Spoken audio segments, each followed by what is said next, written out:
نحمده ونصلي على رسوله الكريم اما بعد فاعوذ باللہ من الشیطان الرجیم بسم اللہ الرحمن الرحیم۔ ناظرین کرام، آج ہماری دعا کا موضوع اللہ تعالیٰ کی رضا کے حصول اور ناراضگی سے پناہ مانگنے کی دعا ہے۔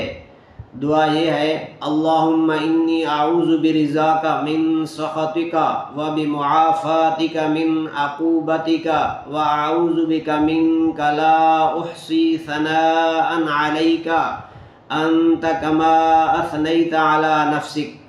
اس دعا کا ترجمہ ہے: اے اللہ، میں آپ کی رضا کے وسیلے سے، آپ کی ناراضگی سے اور آپ کی صفت عفو کے ذریعے سے آپ کے عذاب سے پناہ چاہتا ہوں، اور آپ کے عذاب سے آپ کی پناہ چاہتا ہوں۔ میں کما حق آپ کی تعریف نہیں کر سکتا، آپ ایسے ہی ہیں جس طرح آپ نے خود اپنی تعریف فرمائی ہے۔